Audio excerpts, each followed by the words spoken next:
Oh, that poor little guy. Oh boy. So, that's eating a creature alive. The compy, actually. Oh, man. That's, that's cool. I will say it looks a little bit strange because the compy kind of just disintegrates and, like, you can see it. It's there 1 second, the head doesn't track correctly, and then it, like, zoop into the mouth. I'd like to see a little bit more detail or at least, like, something going down.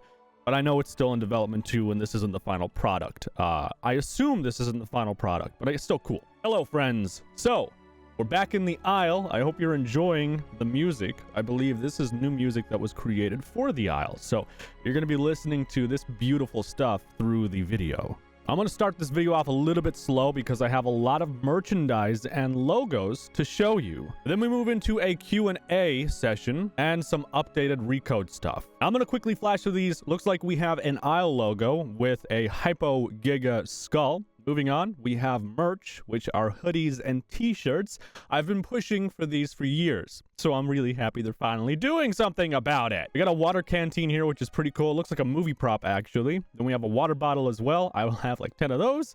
We got mugs, hunt, pray, survive, the Isle, and then the three things. We have another shirt right here, which is pretty dope. We have what looks like might be a bag, because it says bag right here, and has some date stuff. 1953. 1953? Is the Isle taking place in 1953? How is that working? Why do they have, because I know they said the Isle is in current time, but why is this from 1953? Supposedly, you know, like quote unquote supposedly. We got another one here. This is a duffel bag. This is from 1953 as well.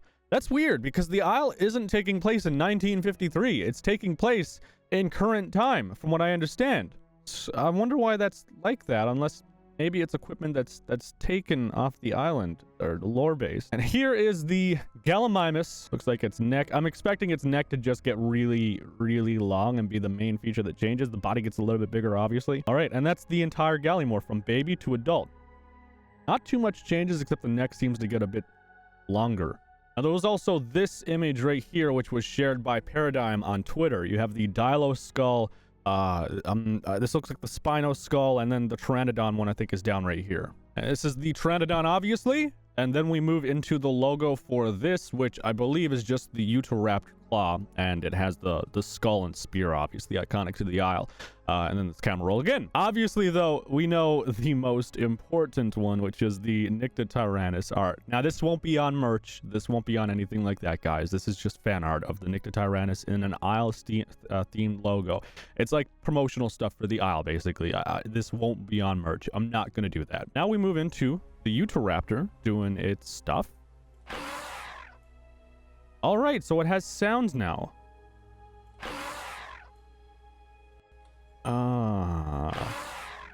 Honest, I really don't like the sound, but I can't say too much about it, simply because it's still in development. Yeah, this is still heavily in development, so everything is subject to change.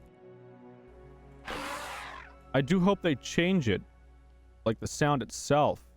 I don't know. What do you guys think? I'm not keen on that sound. I mean, it sounds cool. Don't get me wrong. Like, it's cool, but maybe we shouldn't focus on that. This is just the idea of the trike hitting you head on and you miraculously surviving. All right. Otherwise, the animation is cool. All right. I have a lot of information for you to move into. This is the Q&A that was held last night, and this is about cannibals. It's just going to be a bad time. We're rapidly approaching the forbidden zone. It's going to be a bad time. Yes. When something the size from Avatar comes rolling out of the woods. But... and just kebabs you and leaves you on a steak. I don't want that. I don't want that. We're approaching the forbidden zone. I know we're approaching the forbidden zone. Until we figure out the call to action and get you your replicate tattoo then. So I think that clip in general was about the cannibal, possibly. I'm not aware of cannibals being able to use spears. Obviously, cannibals are the grotesque monsters as well, but maybe they can, and we're just not aware that they're able to use tools and equipment. Could have been something big revealed. Now we move into Apexes being disabled for the Recode. Well, the immediate solution that's going to happen is that you don't play as Apexes in the very beginning. Like, we simply aren't releasing the Recode with like, hey, you can pick the T-Rex, you can pick the Spino. No. All that's going to be there are mid-tiers. while we work on, we'll probably get 2 or 3 iterations of different systems on how to play in Apex or get them. All right, that kind of goes hand in hand with what I had thought about Apex's 2 not being available. Now, I do know he does clarify later on that apparently, and don't quote me on this, but apparently, even though they won't be available on official servers, private servers will be able to have settings where you can enable Apexes for people to play as them directly. But I don't know if they'll be a broken experience or anything representative at all of a final product, which I assume it won't be. This is a roadmap. Like that's a basic system that every dinosaur would use. If every dinosaur would use it, it needs to be there. Okay. That's how it is. So then there are new features coming in the Recode, and then there will probably be a technical roadmap that, with Kissin and the team, that we will compile and then release via our official media, no ETA. An example for this: the Utah Raptor has been seen picking up a copy and eating it. Sure. That is something everyone will use. Right. A T-Rex can pick up a Drysaurus and do that. Right. Exactly what the Utah Raptor did. So that is something that is a baseline thing that needs to be in for that. There are very few things that will not be in there. All right, so more or less this basically means there are things that all dinosaurs share, therefore they need to make sure that it's working for one thing, because if it's working for one thing, they can make it work for all of them, and that's the roadmap, and they come out with a technical line of, hey, we did this and this and this, and this is what needs to be done, so on and so forth. So now we move into a discussion about bone break. Snap your fucking leg isn't because it's now going to win the fight and kill you, it's because now you can't chase it. Right. You know? You get a Packy slamming full force into like a juvenile Allosaurus's leg or a Carno's leg. You've dismantled its ability to chase and murder you. Right. You sticking around its mouth, it's still gonna murder you. Because even though you have crippled it, you have not killed it, it's still gonna win. Yeah, if you don't make survival positive decisions. Yeah, and that's, as far as I'm concerned, if you broke something's leg to get away, good on you. If you broke something's leg for you to continue to fight it, you're still gonna get fucked up. Because here's the thing, if you put me in an enclosure, sure, with a lion that has a snapped leg, right, oh yeah, I can get away. Yeah. Its leg's broken. If I walk up to that lion and start slapboxing the he's gonna maul me and kill me. Right. And I deserve that. So I just simply have to go in the other direction. All right, that's pretty that's pretty informative. I agree with it. Here is where the matriarch idea came from. Did you just make that up because I had you watch Life last night? No, but yeah, that was. I told you that was an excellent You need to film. read the Expanse books because you'll probably find some good inspiration in there for heinous bullshit. Well, I mean, that's where the idea of the matriarch kind of came from. When I was watching Life and like John Carpenter's The Thing, and I just kind of like together. I was like, God, could you imagine that? Just like this generic tiny theropod the size of a compy that just starts consuming shit and absorbing and pieces. then getting bigger. I think that's honestly probably the best part about the creative freedom allowed with the Isle is that you can explore shit like that with. Here is the elaboration on elder dinosaurs. Dirt on my animal for no other reason. But there will be little things that's like, hey, your dinosaur wants to take a dirt bath. Go take a dirt bath. And you'll get like a little something for it. And these things, like playing your dinosaur like an actual animal is going to get you to that elder system, which then allows you to get the perks and all the other stuff. Because like, hey, I'm a Diabloceratops and I want to hang out with like 3 gigas. It's like, I mean, okay, but you'll never get to the end game. That's fine. You know, plus you're going to start freaking out when awful shit happens. All right, so that's that. I will go into the elder system a little bit more later on in this video. This is the Q&A section about the new combat grabbing. We aren't going to have 3 T-Rexes clamped down on one thing, Right. and it be like, now there's a kill animation. What would end up happening, one bite's down, okay, cool, now the second bit down, which is just amplifying what the first one's doing, and then the third one, and it's just at that point, as Brian had suggested, and I do believe is what we should be going with, is that it's a stamina battle, not so much a health battle. Who can hold on the longest? Once your stamina runs out as the herbivore and a large animal has a hold of you, you're done. It kills you. It doesn't matter what your health was at. What matters is your stamina. Because it's how much fight you got left in you. Yep. And once that stamina runs out, he puts you on the ground and he takes you out. That's it. That's the end. Pretty well how it happens in real life. So yeah, I think that works out as a system. This explains the spawn system I tried telling you guys about. Yeah. Okay. Would you guys spawn system every Mass Divider? So we've considered several different spawn options. I still have always liked magical cages falling from the sky. I think that it gives you ample opportunity to be able to nudge the cage in the direction you want. I like the concept of... Where are we dropping, boys? Well, that's the thing. The opening scene of Predators with Adrian Brody, have you seen that? Basically, more or less, falling from the sky, and then choosing, you know, where you actually land. What'll happen is if you're in a cage, you'll fall down, your dinosaur will run and smack into the side of the cage, you know, and nudge you in the direction you want to go.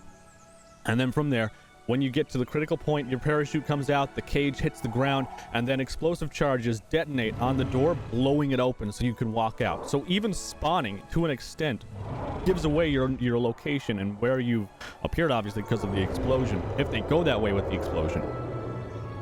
But I love the idea of that spawn system. Now, this was also teased on the stream as a GIF image, and a lot of people aren't aware of what this may be. So... people believe there's a Magna-Tyrannus back here. I believe it's the Primal Carnage Rex, and they're in some kind of laboratory. I don't know where the laboratory is based. I have some very vague ideas, but I'm not entirely sure. If I was to put a bet on this, this is to do with Primal Carnage and the storyline and the fact that they now have the rights to Primal Carnage. They have everything from Primal Carnage actually on a SSD drive at Don's house. So this is probably more than likely just going to be something around PC, and this is just a teaser basically. I'm not sure what this came from. It came from a video, so I assume they have something they're going to be releasing in the near future as well for people to check out and probably shed some more light on this. So we have the Deinosuchus kind of just doing its own thing in water. There's no sound, unfortunately, and this is a test, so obviously still in development. I'm not going to be too critical over this, obviously.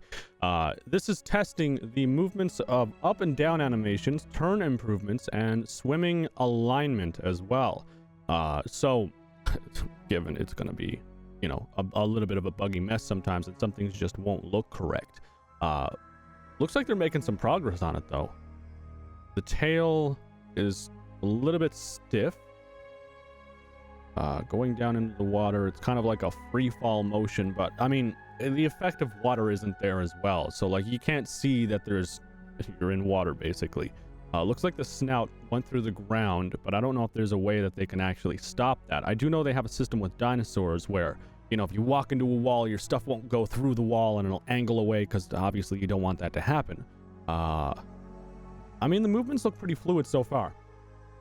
A lot of work compared to previous iterations of the Deinosuchus, I will say that. Alright friends, this is Don explaining the Elder system and how that works. Thank God I'm the boss, I just officially approved this. So there's an Elder system that she proposed, which is, after your dinosaur has been an adult for X amount of time, and you fulfill requirements, you become an Elder. And an Elder, much like all the other dinosaurs, where you know, kind of go up there in the power. Elders, big power spike. You are just fucking sick nasty. You are the Jedi amongst the clone troopers. You are a fucking beast.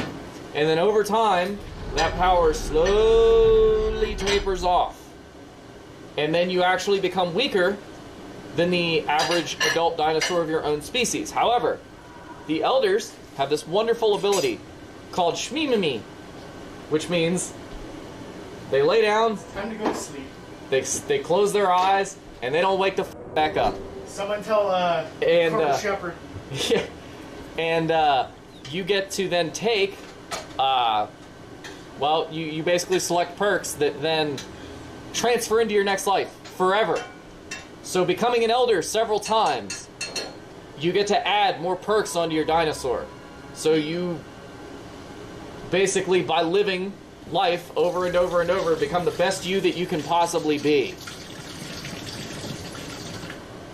And as I told Jarrell, I don't remember if she agreed with this, but this was like my executive ruling on if you're an Elder and you die, not, hey, I've lived my life and me go nap nap, but if you die, you get nothing because you still fucking died, and I'm not rewarding you for losing. You lose, good day, sir.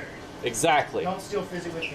So that's Don's take on the Elder system. I very much do like that Elder system, though I do think it should be a little bit softer with the whole, you play for however long, be it a week long straight or whatever, and, you get to the Elder point, you're about to die, and then, something happens. It's just something dumb happens, and you end up dying because of a lapse of judgment.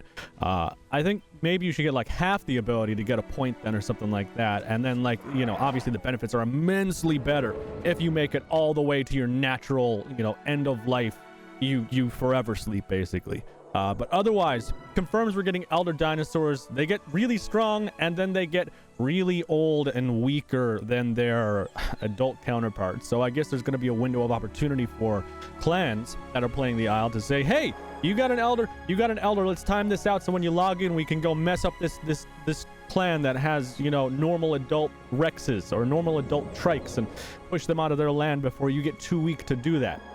And then that also means people that are in giant groups with elders, when the elder becomes weak and becomes the weakest link, you're more likely to be sacrificed and thrown away in favor of someone else surviving. It's survival of the fittest. So it adds numerous different avenues for gameplay. But anyways, that's all the stuff I have right now. I do have a large thing I need to go down through real quick with you as fast as I can about previous Q&A stuff. This is everything condensed down to it's like a little information snippet. It's right here if you want it anyways, but I'm gonna read down through this now. So starting out, you can inherit colors, which was confirmed. There will be no incest, which is also confirmed. No different abilities. The Utah won't be able to track blood better than other creatures. The scent system is getting a massive upgrade. They're gonna try and make it so you can create different burrows and upgrade the burrows, but there's no promises. Caves are confirmed on Hope. Past life and present life cycle, basically, the elder system that was just explained, where the elder becomes incredibly powerful. That is confirmed, obviously. You can continue on with this and do this cycle multiple times and become stronger and stronger. If you die, you won't get the perks from that life cycle. However, you do keep the perks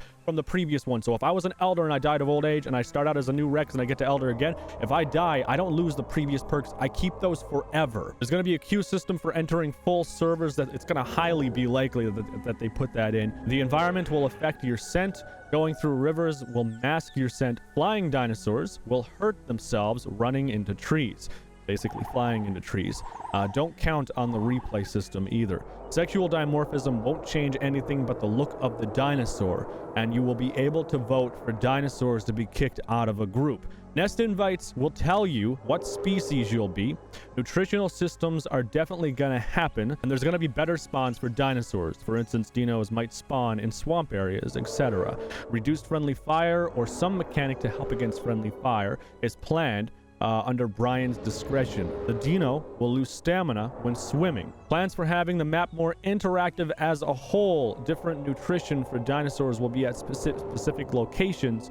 The pteranodon will be able to fly as a juvenile, but not as a hatchling. So that's everything that they answered in, well, almost everything, I'm assuming they answered in the previous Q&A. That's a very condensed version of it, obviously. There may be things missing, but that's the gist of everything that was answered previous to this Q&A that we had just gone over, because there was a Q&A a while ago. I don't know if you guys saw that or not, and then we moved into this one. And that is pretty well it for everything I have for you on the Isle and the Recode as of current. But guys, that is it for now on everything I have for you for the Recode news. I hope you guys enjoyed it. Let me know your thoughts down below in the comment section. As always, leave a like if you did enjoy today's video. I have a big video planned for Sunday because I know there was a lot of controversy that I had caused over a video I created on a different dinosaur game. So I'll be creating a video to address that for you guys tomorrow. So please, if you're around on Sunday, stop by and take a look at it, because you might find it a little bit more informative. I clear the air a little bit. All right, that's it, guys. I will see you tomorrow.